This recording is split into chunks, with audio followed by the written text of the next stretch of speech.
ان لوگوں کے ہیں جنہوں نے ان میں سے بہت سارے ایسے بھی لوگ ہیں جنہوں نے پہلے ناول نہیں لکھا تھا بالکل، اور بلکہ فکشن ہی نہیں لکھا تھا. مثال کے طور پہ ارشد نجمی صاحب ہیں، انہوں نے کوئی کہانی نہیں لکھی تھی، 3 ناول آ گئے. انیس اشفاق صاحب پتہ نہیں شاید یہاں ہیں کہ نہیں، بہرحال شاید آئے ہوں. انیس اشفاق صاحب کی یکے بعد دیگرے 3 ناول آ گئے 2 برس کے عرصے میں. تو یہ کیا ہوا کہ ایک اچانک ایک نیا اپسرج آیا، نیا ناول نگاری کا ہمارے یہاں پہ. تو اس لیے یہ جو آج کا ہمارا سیشن ہے، ناول نگاری اردو کے جو فکشن کے منظرنامے میں ناول نگاری میں سمجھتا ہوں کہ عبدالصمد صاحب کا ایک ان کی ایک تاریخی حیثیت ہو گئی ہے، ہسٹوریکل امپورٹنس ہو گئی ہے، کیونکہ ان کے زمانے سے جیسا کہ میں کہہ چکا ہوں ناول کو تھوڑا سا ہمارے ہاں ایک لوگ متوجہ ہوئے. اچھا برا جو بھی لکھا جاتا ہے وہ تو سب وقت اس کی چھان پھٹک کرتا رہتا ہے، اور تنقید اس کو دیکھتی ہے کہ اس میں سے کون سا اچھا ہے کون سا اچھا نہیں ہے. تو میں اگر عبدالصمد صاحب سے سب سے پہلے چاہوں گا کہ بات کروں، کہ اس مخصوص پس منظر میں تقریباً 30 سال ہو گئے، تقریباً 30 سال ہو گئے ہیں. آپ نے جب ناول لکھا، ناول لکھنے کا زمانہ نہیں تھا، کہانیاں ہی لکھی جا رہی تھیں، وہ بھی بیشتر علامتی کہانیاں لکھی جا رہی تھیں. سچے بیانیہ کی کہانی بھی بہت کم لکھی جا رہی تھی. ناول لکھنا 200-250 صفحے کا ناول لکھنا خود ایک بہت بڑا کام تھا. تو جب آپ اس کو اب جیسے مڑ کے دیکھتے ہیں کہ بھئی آپ نے ناول لکھا اور اس کے بعد اچانک اس کو بغیر کسی کے شاید گمان میں نہ رہا ہوگا کہ اس کو ساہتیہ اکیڈمی ایوارڈ مل جائے گا، اور اس سے ایک اردو فکشن میں ایک نئی ہلچل پیدا ہو جائے گی. تو اس کو کیسے آپ دیکھتے ہیں اپنے پچھلے زمانے کو، کہ بھئی آپ کو خود اس ناول نے اور ناول کے بعد اس ناول کی پذیرائی نے خود آپ کو ناول نگاری کے لیے کس طرح سے متوجہ کیا یا آپ کو متاثر کیا؟ جناب خورشید اکرم صاحب اور ہمارے پینل میں شامل سبھی ممتاز فکشن نگار اور اس باوقار ہال میں تشریف فرما سبھی صاحب ذوق خواتین و حضرات، یہ ایک عجیب سوال کیا ہمارے بھائی خورشید اکرم نے. جواب دینا اس کا آسان نہیں ہے. اس سے پہلے یہ سوال ہم سے کسی نے نہیں کیا تھا. یہ صحیح ہے کہ ہم لوگوں نے 70 کے بعد نہیں بلکہ 70 سے پہلے ہم لوگوں نے لکھنا شروع کیا تھا. 65 اور 70 کے بیچ میں ہم لوگوں کی، ہم حسین الحق تھے، ہم تھے شوکت حیات، شمائل احمد، شفق، اور بھی کئی علی امام، کئی لوگ تھے جنہوں نے لکھنا شروع کر دیا تھا. 70 کے بعد کی تشخیص یہ ہے کہ 70 کے بعد چونکہ شفقو ایک ایسا رسالہ تھا جس میں چھپنا ایک طرح سے اس زمانے میں معیار مانا جاتا تھا. تو ہم لوگ کے جب افسانے شفقو میں چھپنے شروع ہو گئے تو ان افسانوں کی طرف لوگ متوجہ بھی ہوئے. اسی لیے 70 کے بعد کے افسانہ نگار جو ہیں، جتنے افسانہ نگار ہیں، وہ مرہون ملت ہیں شفقو اور کتاب کی میں اپنے افسانوں کے اشاعت کے. بہرکیف تو یہ 10-12 سال کا جو عرصہ گزرا تو میں نے یہ محسوس کیا کہ افسانہ جو ہے، حالانکہ میں افسانے کو آج بھی کوئی 2 نمبر کی چیز نہیں مانتا ہوں، اور افسانہ نگاری کو، افسانہ لکھنے کو ناول سے بڑی چیز مانتا ہوں، اس لیے کہ اس میں جو ہے چھوٹے مطلب کینوس میں آپ کو بڑی باتیں کہنی ہوتی ہیں، اور ناول میں تو ایک پھیلی ہوئی چیز ہوتی ہے. بہرکیف تو میں نے محسوس کیا کہ افسانہ جو ہے وہ ایک ٹمپریری چیز ہو جاتی ہے، اور افسانہ چھپنے کے بعد اگر بہت اچھا افسانہ ہے تو لوگ یاد رکھتے ہیں. چند افسانے ہوتے ہیں ایسے جن کو یاد رکھا جاتا ہے. ناول ایک ایسی چیز ہے جو ایک پرماننٹ جو ہے اس کی ایک حیثیت ہوتی ہے. اچھا، اس کے بعد میں اس زمانے میں BA کا اسٹوڈنٹ تھا جب بنگلہ دیش کا معاملہ سامنے آیا. ایک بہت بڑا کرائسس پیدا ہوا تھا سوسائٹی میں. اس زمانے کے لوگوں کو یاد ہوگا کہ جو یہاں سے بہاری گئے تھے بنگلہ دیش، ایسٹ پاکستان اس وقت تھا، وہ لاکھوں کی تعداد یہاں سے واپس آئے، اور ان کے بھائی بندوں نے بھی ان کے ساتھ ویسا سلوک نہیں کیا جس کی توقع لے کر وہ آئے تھے. ان کو پھر جو ہے نیپال کے ذریعے اور یہاں کے ذریعے وغیرہ وغیرہ کرنے کے بعد پاکستان ہی جانا پڑا. اور لطیفہ یہ ہے یا ٹریجڈی سمجھیے اس کو کہ پاکستان نے بھی ان کو ایکسیپٹ نہیں کیا. وہاں کے چیف منسٹر تھے اس زمانے میں سندھ کے، غالباً ان کا نام میراج خالد تھا، یہ کیا تھا، اس نے تو ایک تقریر میں کہہ دیا کہ ان بہاریوں کی جگہ پاکستان نہیں ہے، ان بہاریوں کی جگہ سمندر ہے. یہ صورتحال تھی. اور آج بھی جو صورتحال ہے وہ آپ کو معلوم. یہ اچھا، میں چونکہ سیاسیات کا طالب علم رہا ہوں تو یہ ان تمام چیزوں کا میرے ذہن پر بڑا اثر پڑا. اچھا، میرے گھر میں جو ہے جو حالات ہو گئے، میرے گھر میں میرے والد، نانا، خالو، ماموں یہ سب جو ہے بڑے ایکٹیو تھے سیاست میں، تو وہ باتیں چل رہی تھیں. تو ذہن میں تمام باتیں جو ہیں پیدا ہو رہی تھیں کہ ان تمام باتیں جو ہیں ان کو ایک ناول کی شکل میں آنا چاہیے. تو میں نے ناول لکھنے کا تجربہ کیا. 81 یا 82 میں نے ناول لکھ لیا تھا. اس وقت میں نوکری میں آ چکا تھا کالج میں، لیکن اس کو چھپنے میں بڑی اس کی دیر ہوئی. وجہ یہ ہے کارن ہے کہ اس بارے میں اردو اکیڈمی جو ہے وہ ٹھپ ہو گئی تھی، بہار اردو اکیڈمی، اور اس کو پیسہ اس نے دیا چھپنے کا 87 میں. اس کے بعد جو ہے اب ہم جانتے ہی نہیں تھے کارن ہے کہ ناول کیسے چھپایا جاتا ہے، کیا کیا جاتا ہے.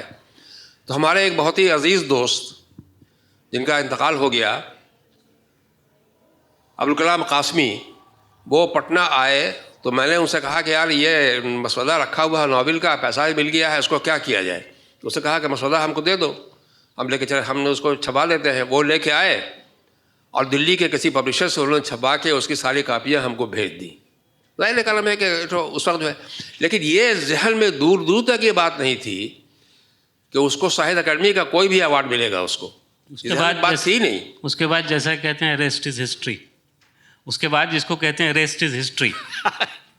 پھر آپ نے اس کے بعد بڑا ایوارڈ تھا ساہتیہ اکیڈمی ایوارڈ، آج ہی بہت بڑا ایوارڈ ہے. ساہتیہ اکیڈمی ایوارڈ ملنے کے بعد تو آدمی میں ایک اندر جو ہے ایک بات پیدا ہوتی ہی ہے. اور سب سے بڑی بات یہ ہے کہ پھر جو ہے لوگ جو ہے متوجہ ہوئے میرے ناول کی طرف اور میرے لکھنے پڑھنے کی طرف. آپ کے ہم اثروں نے بھی بہت ناول لکھے اس زمانے میں، آپ کے ہم اثروں نے بھی سب نے ہم اثروں لکھے بہت. شمویل ارے مکان آیا، مظفر کا پانی آیا، اور لوگ بھی. اس سے پہلے جو ہے ایک بڑا ناول آیا تھا جس کا نام بہت زیادہ اب نہیں آتا ہے، بہت دیر کر دی. تو وہ اس ناول کا نام آنا چاہیے، لیکن کمال ہے کلام ہے کہ اس ناول پہ لوگوں نے بہت زیادہ دھیان نہیں دیا. اس پر 2-3 تبصرے جو ہے، تبصرہ امام مضمون کتاب میں چھپا تھا اس وقت، لیکن اس کے بعد جو ہے اس کے بعد ناول کا بڑا گیپ ہے. یہ بات صحیح ہے جی. لیکن 80 کے بعد جو ہے 90 کے بعد جو ہے میرے ایوارڈ ملنے کے بعد ہمارے ہم اثروں کو بھی اور اس زمانے کے نئے لکھنے والوں کو بھی یہ خیال آیا کہ ناول لکھنا چاہیے. ناول بھی لکھنے کی چیز ہے. خود آپ نے پھر اس کے بعد اس کو آگے بڑھایا، خوابوں کا سویرا لکھا، پھر آپ نے مسلسل ناول لکھے. نہیں، آپ نے ابھی فرمایا میرے بارے، میرے 12 ناول آئے ہیں. جی 12 ناول آئے ہیں. جی میں معاف کیجیے گا، میں گنتی بھول گیا. نہیں ٹھیک ہے، لیکن یہ کہ اتنا ناول جو آپ جی نہیں ناول کتنا آدمی یاد رکھے گا کوئی بھی آپ. تو یہ ہے کہ عالم ہے کہ اس سے تو آدمی میں جو ایک بات پیدا ہوتی ہے، ہمت جو ہے لکھنے پڑھنے کی، وہ تو پیدا ہوئی، اس میں کوئی شک نہیں ہے. تو اچھا، اور اس کے بعد پھر آپ نے پہلے تو آپ نے یہ جو سوشیو پولیٹیکل ناول لکھا جو آپ کا 2 گز زمین تھا، پھر خوابوں کا سویرا بھی ایسے ہی سوشیو پولیٹیکل ناول ہے. پھر اس کے بعد آپ نے دیگر موضوعات پہ اپنے ہم عصر دنیا کو لکھا، اور پھر کہانی بھی لکھتے رہے. آپ جیسا کہہ رہے تھے کہ کہانی لکھنا اور ناول لکھنا مطلب ایک فکشن کی ایک صنف سے دوسرے صنف میں ٹرانزیشن ہوتا رہا، آپ ادھر سے ادھر آتے رہے. اس پورے سفر مطلب آپ کو کیسا لگتا ہے کہ بھئی کہانی سے ناول کی طرف جانا، ناول نگاری کے لیے زیادہ آپ کو یکسوئی کی ضرورت ہوتی ہے، کہانی زیادہ آپ کو متاثر کرتی ہے، یعنی کہانی ہر وقت آپ کے آس پاس گھومتی رہتی ہے اور آپ کو ایسا لگتا ہے کہ آپ اس میں، تو یہ جو ٹرانزیشن ہے کہانی سے ناول اور ناول سے کہانی کی طرف میں، اس پر آپ کچھ، میں خیال میں کچھ بہت سے نوجوان ہیں جو آپ کچھ جاننا چاہیں گے کہ ایک تخلیق کار کس طرح سے ان دونوں صنفوں میں اپنے آپ کو منقسم کرتا ہے یا اس سے ایک دوسرے سے استفادہ کرتا ہے. اچھا سوال کیا آپ نے. فکشن میں دونوں چیز آتی ہے، ناول بھی آتا ہے، افسانہ بھی آتا ہے. لیکن افسانہ اور ناول میں ایک بڑا فرق یہ ہے، ناول اور افسانے میں بڑا فرق یہ ہے کہ لوگ جو ہے اس فرق کو بہت زیادہ جانتے نہیں ہیں. ناول ایک بڑا پروجیکٹ ہے. ناول پر جس طرح سے محنت کرنی چاہیے اور ناول پر جس طرح سے اس کے پورے بلکہ باقاعدہ اس پر ریسرچ کرنا چاہیے، جو نہیں ہوتا ہے. افسانے میں اس چیز کی ضرورت نہیں پڑتی ہے. تو افسانہ اور ناول کے بارے میں بڑا کنفیوژن پیدا آج بھی ہے. لوگ اس کو ایک ہی چیز سمجھتے ہیں, بلکہ کچھ لوگوں نے تو افسانے کو بڑھا چڑھا کے ناول کی شکل دے دیا ہے, اور ان کا اصرار ہے کہ ناول ہے یہ. تو ناول ہے, ایسے نہیں بنتا ہے ناول نے. دیکھیے آپ کو میں ایک بات بتاتا ہوں, اس سے قطع ساری باتوں سے. ابھی میں نے ہندی کے ایک بڑے ناول نگار رشیکیش سلبھ, ان کا ایک ناول آیا ہے جو چھاپا ہے اس نے, تو ان کا ایک ناول آیا ہے داتا پیر. وہ مسلم سماج میں جو گورکن ہیں اور جو مجاور ہوتے ہیں, ایک طرح سے سمجھیے کہ وہ حاشیائی کردار ہے وہ سب, اس پر انہوں نے ایک ایسا ناول لکھا ہے. اب بہت بڑا ناول نہیں ہے وہ, 300 پیج سے زیادہ کا ناول نہیں ہے وہ, لیکن اس ناول میں کمال یہ ہے کہ اس طرح سے انہوں نے ریسرچ ورک کیا تھا اسے لکھنے سے پہلے, کہ وہ میں نے اردو میں تو نہیں دیکھا ویسی چیز جو ہے, ابھی تک میری نگاہ سے نہیں گزرا, لیکن وہ باقاعدہ ریسرچ کیا ہے اس آدمی نے ذرا ذرا کر کے. ساری باتیں اس میں ہیں, کس طرح سے زندگی گزارتے ہیں لوگ, کیا ان کے ساتھ پرابلم ہے, کیا سارے حالات کے, جو گورکن ہوتے ہیں ان کے ساتھ کیا مسئلے ہیں, جو مجاور ہیں ان کے ساتھ کیا مسئلے ہوتے ہیں, اور کیا کیا کس طرح سے سماج میں فیس کرتے ہیں وہ, اور کس طرح زندگی گزارتے ہیں. ساری چیز جو ہے ریسرچ ورک ہے پورا ان کا. تو یہ بڑا ناول ایک آیا ہے ابھی. یہ ایک سوال میں اردو ناول کے بارے میں کر لوں.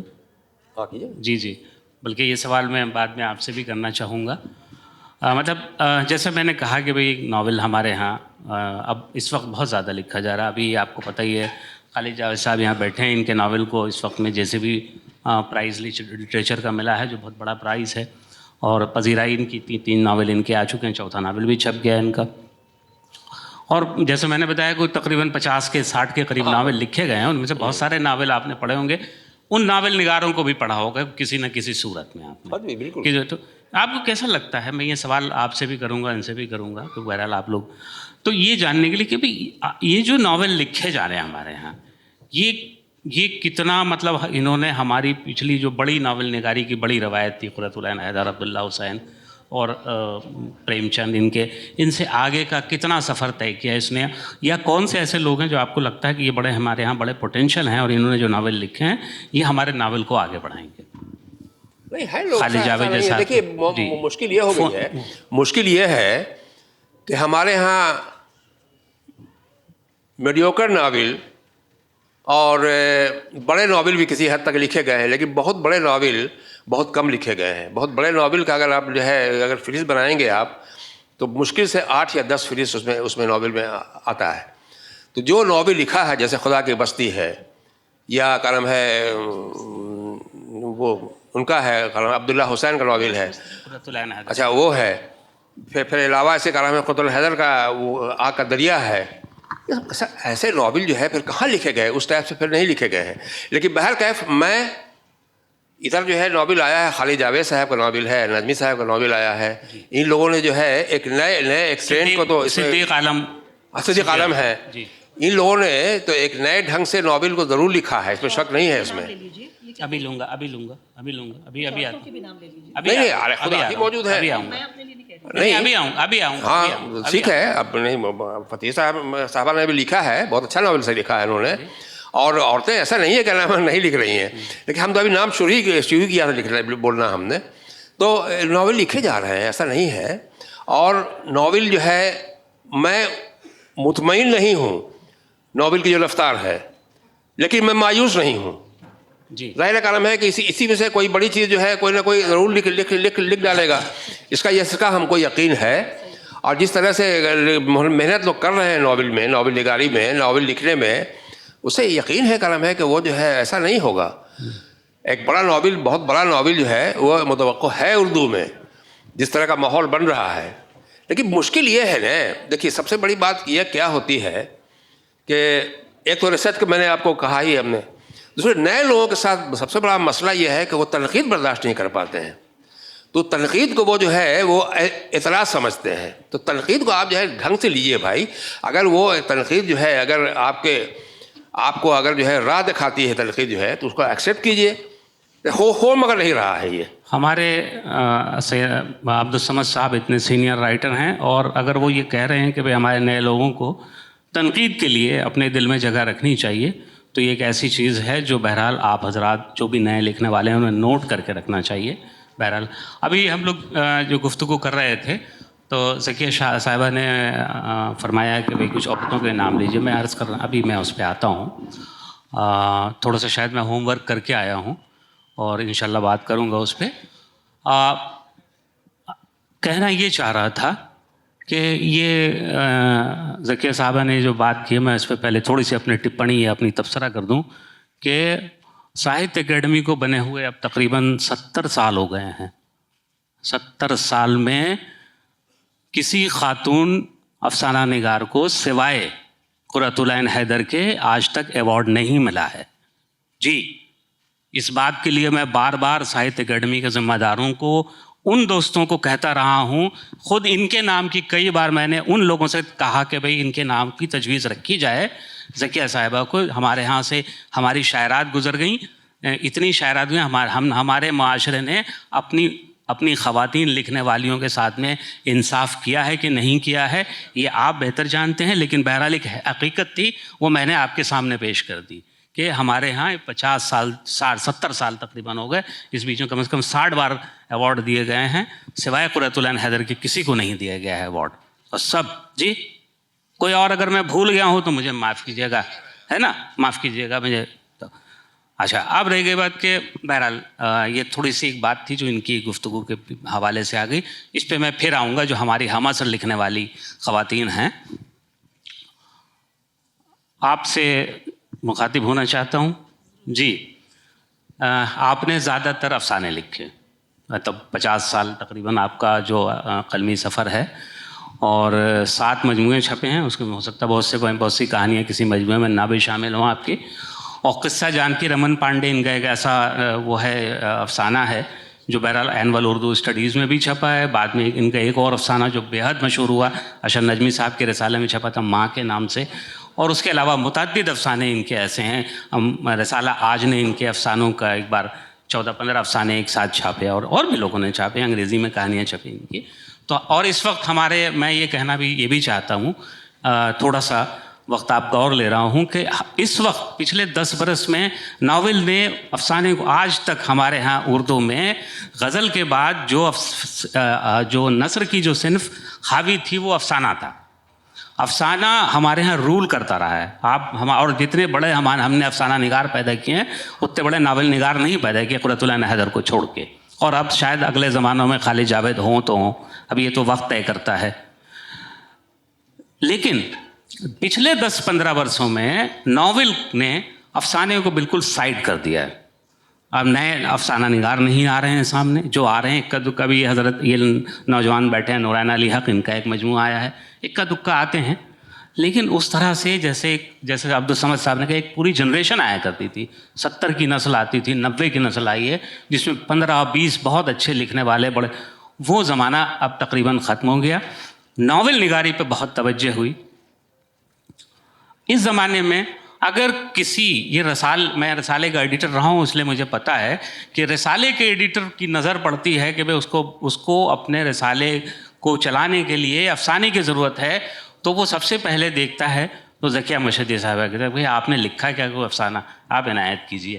یہ عالم ہے, میں نے خود کیا ہے اور میں جانتا ہوں دوسرے مدیروں نے بھی یہی کیا ہے. تو اس وقت جو ہے اس کے باوجود انہوں نے افسانہ نگاری کی طرف زیادہ کی. بعد میں انہوں نے پچھلے 10 سال کے عرصے میں میرے خیال میں 2 ناول آپ کے چھپے, تیسرا بھی شاید 2 ناول ان کے, ایک پارسا بی بی کا بگھار چھپ چکا ہے کئی سال پہلے, اور ابھی بلیہ کی جانا میں کون ابھی حال میں آیا ہے میرے خیال میں, ہاں ایک 125 صفحے کا چھوٹا سا ناول ہے. اور ایک ناول جیسا کہ انہوں نے مجھے بتایا تھا ہم نے نہیں دیکھا ہے, مکالمہ پاکستان کے اس میں شمارے میں تقریباً پورا ناول ان کا چھپا ہے. تو یہ ذکیہ مشہدی صاحبہ کا جو خاص میدان ویسے تو افسانہ ہے, لیکن آپ نے ناول بھی لکھا ہے. اب یہ سوال جو میں نے ان سے کیا تھا کہ ناول افسانہ نگاری, افسانہ زیادہ آپ کو متوجہ کرتا ہے, لیکن ناول نگاری کی طرف پھر بھی آپ کی توجہ ہوئی. ہم چونکہ یہ عصری ادب منظر نامے میں بات کر رہے ہیں تو میں یہ چاہتا ہوں کہ آپ کی کہانیوں کے بارے میں تو بہت بات ہوتی رہتی ہے, وہ جو ناول آپ نے لکھے ہیں اور کیسے آپ کے ذہن میں ناول کا تصور یعنی پیدا ہوتا ہے اور پھلتا پھولتا ہے افسانے کے علاوہ, کیونکہ آپ کو فوری طور پہ جو چیز آپ کو متاثر کر رہی ہوتی ہے وہ افسانہ ہوتا ہے. اس سے کیسے آپ نے باہر نکل کے یہ ناول لکھے؟